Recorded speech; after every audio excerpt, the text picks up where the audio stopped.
Waktu itu kan awalnya dom itu kan waktu sebelum perang dunia kedua kan tempat ini kan hutan besar, belum ada rumah-rumah belum. Nah, itu menurut ceritanya begitu kan.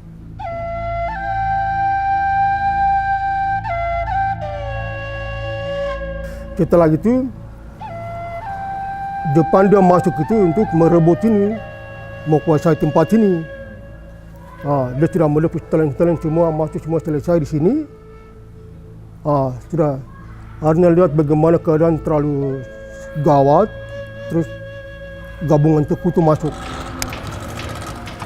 Hanya berjarak 3 km dari pelabuhan kecil kota Sorong atau perjalanan dengan taksi laut sekitar 15 menit, tibalah di Pulau Dom atau yang biasa disebut Pulau Dum oleh masyarakat setempat.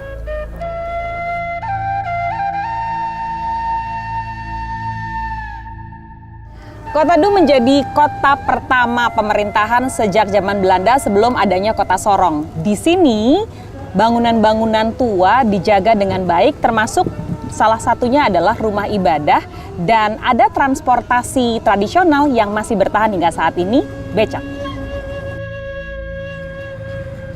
Peralihan dari pemerintah pertama di Pulau Dom ini dan dialihkan ke kota Sorong, dalam hal ini dulunya Kabupaten Sorong, itu sarana transportasi paling utama adalah taksi laut Dom Sorong.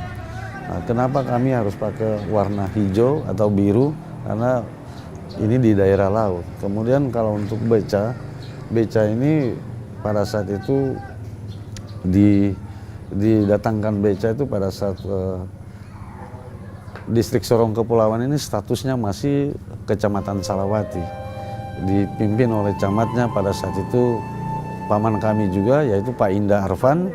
Itu tahun 96, Bu. Beca-beca yang ada di sini itu dulu awalnya dari Surabaya, kurang lebih sekitar 30 beca.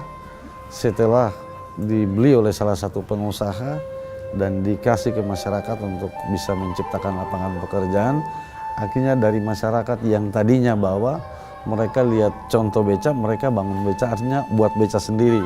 Total beca saat ini yang ada di kita di Pulau Dom ini kurang lebih ada 104 beca.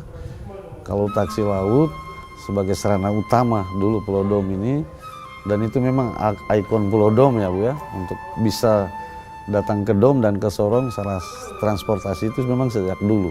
Kurang lebih itu sejak tahun 62 itu sudah ada transport itu. Itu jumlahnya sekitar 108.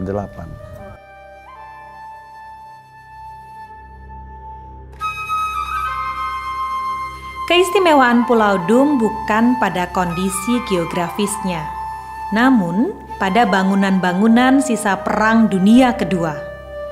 Mulai dari zaman Belanda hingga kependudukan Jepang, tempat ini pernah menjadi basis pertahanan di wilayah perairan Hollandia.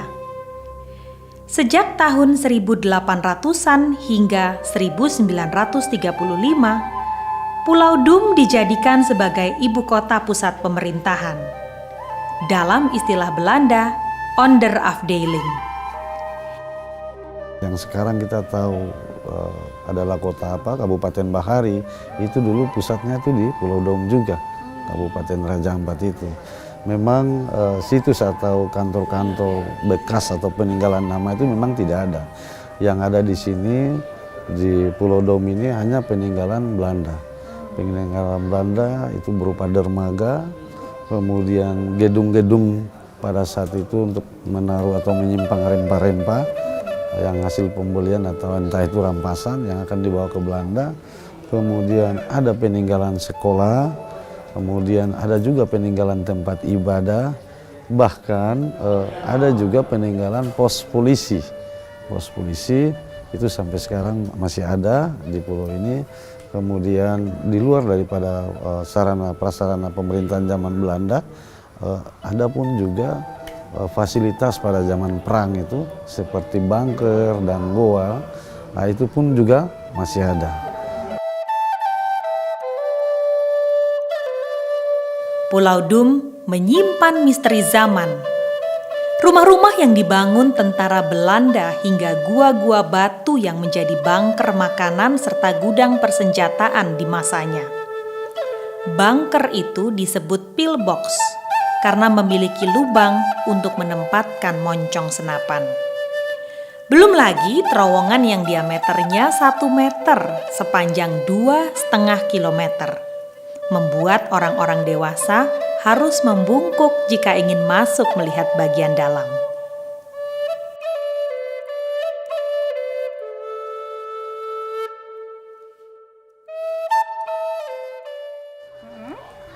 Dulu orang-orang Belanda biasa kalau ibadah hari Minggu nih mereka masih beribadah di gereja ini gitu.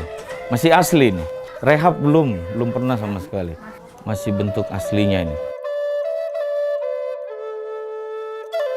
Gereja ini kurang lebih mungkin sudah sekitar 80 tahun ada ya.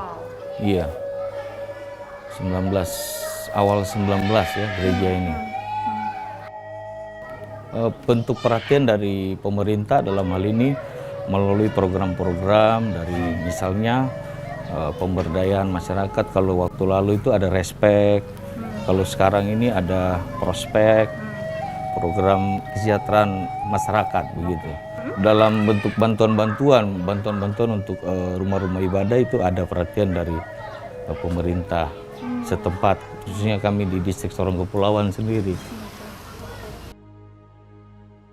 Kita ketahui bahwa distrik Sorong Kepulauan ini adalah merupakan pemerintahan pertama khusus untuk kami yang ada di Sorong Daratan. Sebelum ada di Tanah Besar, kalau di sini biasa bilang Tanah Besar itu Sorong Daratan. Sorong, Kota Sorong, Kabupaten, sebelum pemekaran dan lain sebagainya.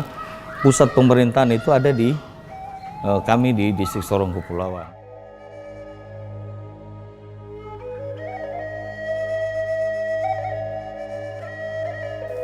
Bagi saya, aura memorabilia sejarah begitu kental dan terasa ketika menginjakan kaki di tanah ini.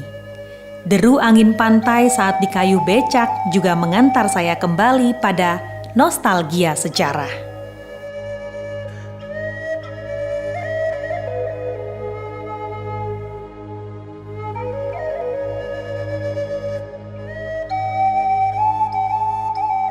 Situasi dan keamanan di pulau ini sangat terjamin.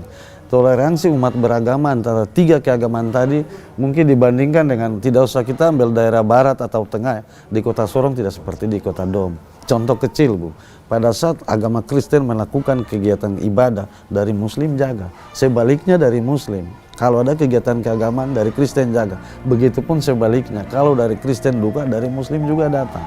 Seperti itu sampai saat ini.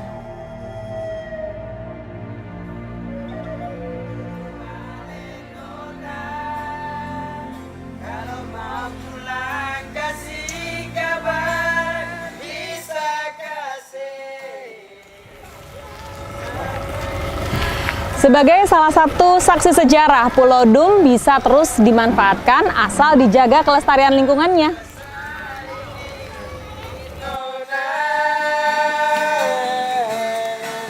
Memang jarak dan waktu katon tak bisa jauh.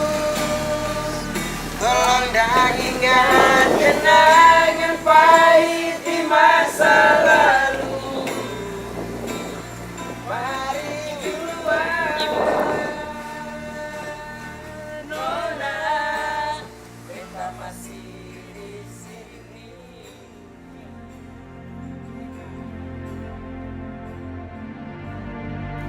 Meski sejak 1963 kota ini diserah terimakan, Dum ternyata banyak menyimpan pesona bahari bagi wisatawan yang berkunjung. Namun, dermaga mungil dan sekolah berpilar kokoh khas Belanda tak akan bisa terus tanpa dirawat dengan benar. Keindahan arsitektur yang sering ditempa angin laut dan ombak juga akan lekang oleh waktu.